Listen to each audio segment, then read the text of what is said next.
Hello, BookTube, and welcome to another weekly reading vlog. These are the books that I've been working on this week.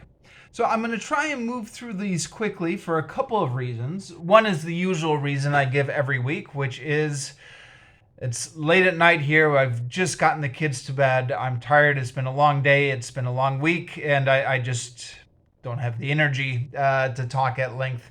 But the other reason is I didn't get as much reading done as I would have wished this week. It's been a busy week for a few different reasons. I won't get into it. So I just have. I don't have any long stretches to report on any of these books. And unfortunately, one of the consequences of spreading my limited reading time across these 5 different books is that sometimes it makes it a little bit hard when you get to the end of the week to remember what was special about any one particular book. In other words, I think as a consequence of spreading myself over too many books, I'm not really immersed in any of them. I think the bulk of my reading was again from the Three Kingdoms, and I read this week from page 302 to 386, and it's small print, lots of notes in the back that you have to keep flipping back to. So you got to keep that in mind. I do not know where to even begin summarizing this. I mean, basically, there's a whole bunch of different warlords, and they're all fighting each other right now. And the Three Kingdoms have not yet emerged yet in the course of this narrative.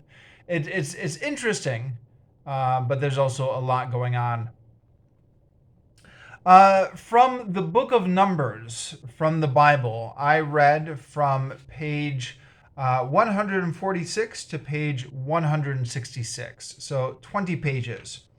Now, 20 pages is not bad from the Bible. I mean, firstly, because it's so dry, it requires a certain amount of concentration to get through, but also, these are big pages with small print and small margins, so I feel like these pages should almost count double.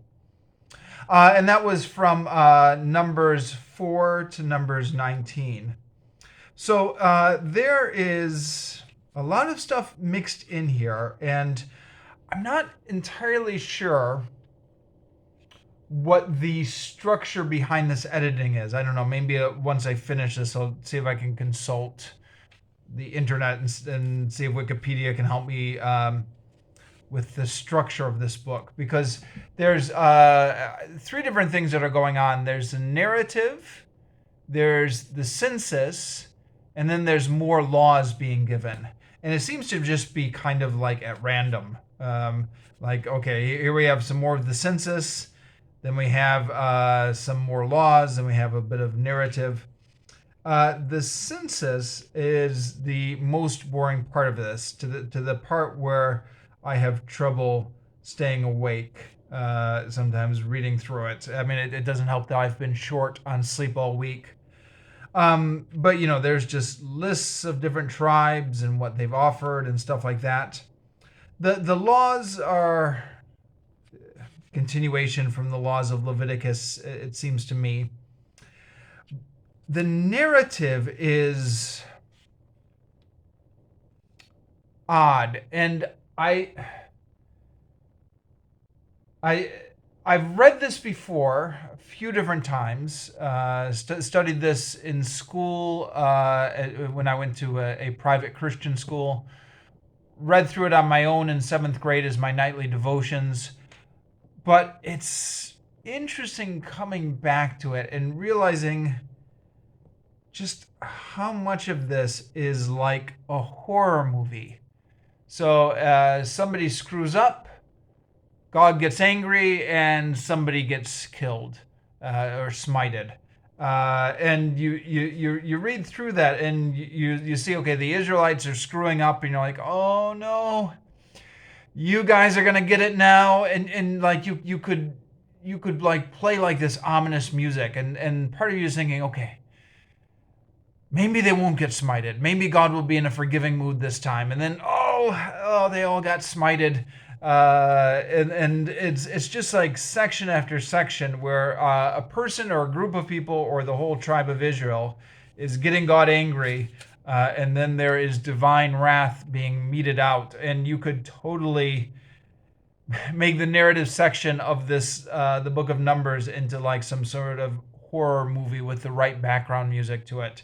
It's interesting. I'll comment more on that when I finish the book. The third book in the Thomas Cromwell series, The Mirror and the Light by Hilary Mantel. I read about 30 pages of that this week, from page 352 to 388. So yeah, a little bit over 30.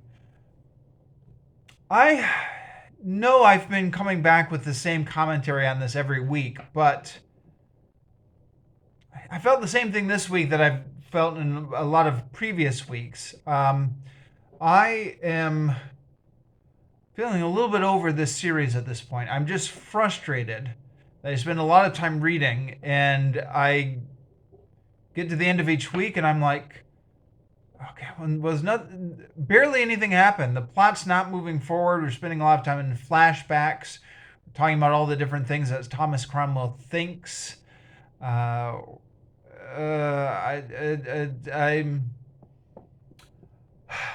know it's my fault. It's my fault.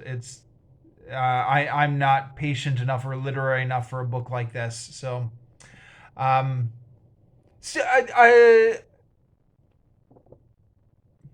listening to myself though, actually, it does strike me that I'm over exaggerating my frustration with this book. There were I did a pleasant reading from this book as well this week. There was some interesting stuff. The reading for professional development, teaching, speaking, a holistic approach. Didn't make as much progress in this book as I would have liked this week. I read from page 96 to 110. So finished up the chapter on spoken discourse and speech features. And now I'm continuing on chapter 5, which is spoken discourse, but genres of speaking. Again, I mean, as I mentioned last week, it's a lot of information I've read before, which I guess at this stage in my career is to be expected. I've read a lot of these books. The book I read before on discourse analysis by what was it, Michael McCarthy, I think, when it talks about turn taking and adjacency pairs and openings and closings, topic interaction and management, etc. But interesting stuff nonetheless. It's interesting to. I don't think I'd ever have the patience to be a researcher in this field, but sociolinguistics is interesting. How much of what we think is just us talking unscripted actually follows a fairly rigid and predictable script when it comes to human interaction. So just how much of that is baked into our DNA, or maybe it's culture or stuff like that. All this stuff is interesting in the abstract. So yeah, sorry I didn't get to read more of this book, but hope to continue with it more this week. We'll see if this coming week gives me any more time to read. And then Superman: Funeral for a Friend. I am almost done with this book. In fact, I expect to finish up in the next couple days, and hopefully do a video on this either Monday or Tuesday, or I don't know. We'll see how my week ends up shaking out. Wednesday, but I imagine with the next few days I'm going to finish this up. I mean, you can see my bookmark here. This is a reread of sorts. As I mentioned before, I read a version of this book in the 90s. It was a slightly different version that didn't have some of the material and had other materials. When I give my full review of it, I'll talk about the differences between this and the version that came out in the 1990s. I have a lot to say about this. The faults, the strengths of this series and the faults of this series are fairly much as I remember them, or that is to say, I remember it having strengths and I remember it having faults, but rereading this, I was struck by how good the good sections were and how bad the bad sections were. And it had somewhat faded in my memory, but rereading again, I was like, oh yeah, this is really good. Like, this is really clever storytelling. And also, oh, this is really pretty bad storytelling. There's a mix of stuff in this run, and I'm sure, ramble on for a long time about it when I do my review, probably this week, once I finish this book off. And that's my weekly reading for this week. So thank you very much, BookTube, and I will see you next week.